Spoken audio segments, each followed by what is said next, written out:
This is the exact reason why lust dominates your life and you're not able to break free. Ever notice the more you try to stop, the stronger it gets and the harder it gets? It's because 1 Corinthians 15 says the power of sin is found in the law. So every time you put yourself back under the law thinking, I have to stop lusting to save myself, I have to stop lusting to make myself worthy before God and be a real Christian, you are actually giving power to the lust, because now you are not putting yourself under grace, you're putting yourself under the curse, and that curse is the law. You focus so much more on the very thing that you hate more than the very one that saved you. You hate lust so much, but you spend every single day thinking about it. I have to stop. How can I do this? How can I do that? And before you know it, by the end of the day, you've fallen right back into it. The reason that you cannot stop is because you're trying to fight it from yourself. You're trying to be strong. You're not realizing that the lust is the symptom. The lust is not the issue. What's the issue? Self-trust, self-dependence. So the moment you embrace the lust, the moment you embrace your weakness, that you cannot get yourself out of it, and you sit there and you tell God, God, you are going to have to remove this. I cannot do it, is the moment that God is actually going to work, because it says where sin abounds, grace abounds all the more. Apart from Christ, all we could ever do was fall short. Not just a little bit. We were completely bad. We were a sinner by nature.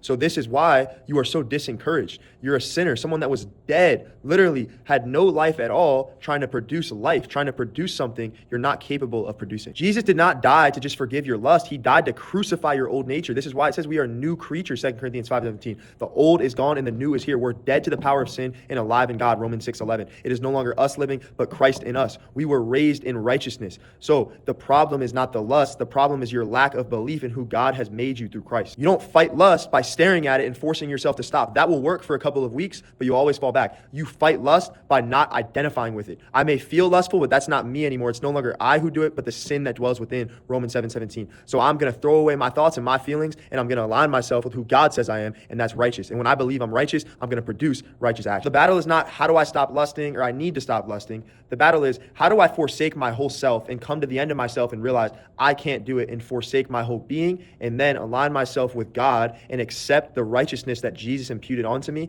And now, how do I believe that instead of believing that I'm a sinner? And when you believe you're righteous, made new and perfected through the blood of Jesus, that is going to have you moving differently in your life.